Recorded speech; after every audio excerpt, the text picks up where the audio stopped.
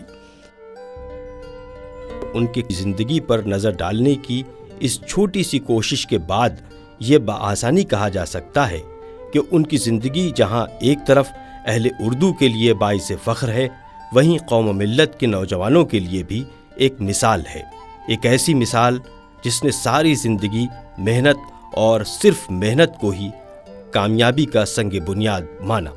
ان کی حیات اور کارناموں کو دیکھتے ہوئے یہ کہا جا سکتا ہے کہ کسی بھی کارواں کا میر کارواں اگر پروفیسر محمد شمیم جیراج پوری جیسی شخصیت ہو تو وہ کارواں تا حیات تمام مشکلات کو بآسانی حل کرتا ہوا زندگی کے سفر میں اپنے منزل مقصود تک پہنچ جائے گا۔ نگہ بلند سخن دل نواز جاں پرسوز، یہی ہے رخت سفر میر کارواں کے لیے۔